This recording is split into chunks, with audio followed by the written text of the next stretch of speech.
Did you ever get picked last for the team as a kid? Or maybe not picked at all? Well, how did that make you feel? Well, following Jesus isn't about us against them. Jesus said, same team. Good morning and welcome to 755 Live. For about 5 minutes, you'll hear all about easy to remember soundbite versions of what Jesus said. And the point is to help you experience life to the fullest, the Jesus way. Today's Jesus said comes from Mark 9, 38 through 40. We'll be reading from the NLT version today.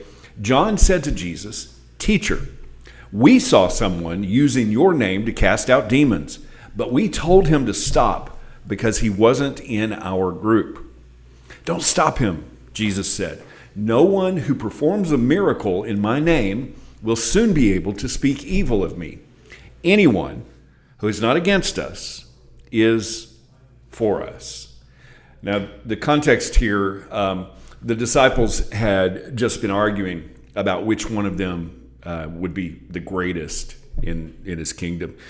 And Jesus told them to be first, you have to take last place. It doesn't seem like a very logical success plan, but that's how Jesus' kingdom works. It's upside down.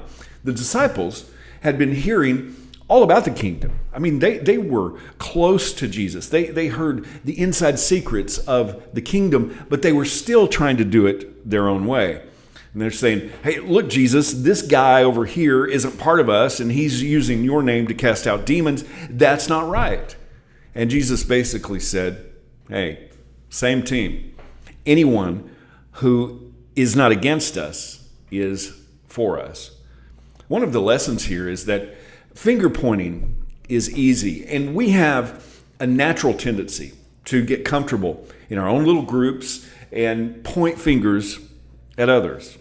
But that's not how Jesus' kingdom works. That's how our selfish kingdom works. Another example in Luke 9, this town of outsiders didn't welcome Jesus, and the disciples asked Jesus, "Hey, do you want us to call down fire from heaven?" And Jesus rebuked them because they had absolutely and totally missed the point.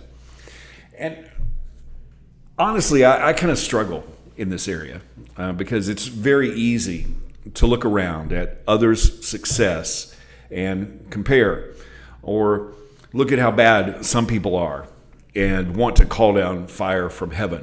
Well, they aren't doing things like me. My way is better. My understanding is better. My beliefs are better. But Jesus said, same team. It's not about compromising your beliefs or standards. It's about not having to compare your righteousness with someone else or have to impose your standards on someone else in order for your standards to be right. You see, Paul talked about this also in the book of Philippians, where he tells about those who are preaching the gospel, some for the wrong reasons. And before we read this in Philippians, consider this. Paul was in prison. He was basically on death row for preaching Jesus.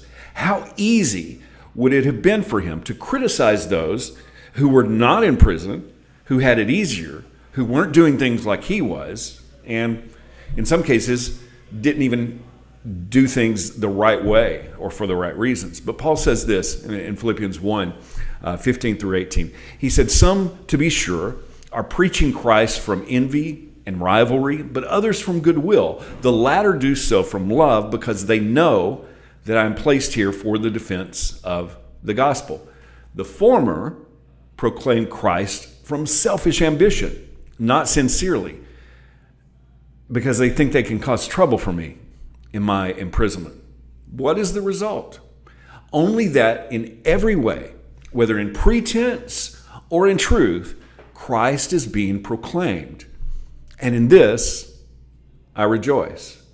That's a remarkable set of scriptures there, where Paul is saying, even those who are preaching for the wrong reasons, who are doing this out of selfish ambition or rivalry, I just rejoice that Jesus is being proclaimed, that he's being mentioned. You see, the real problem here is comparison. The only comparison that we should be making is, am I like Jesus? Not, are they doing things like I would do? We should rejoice in others' success and be willing to celebrate people who may not be doing things the way that we do, because Jesus made it very clear.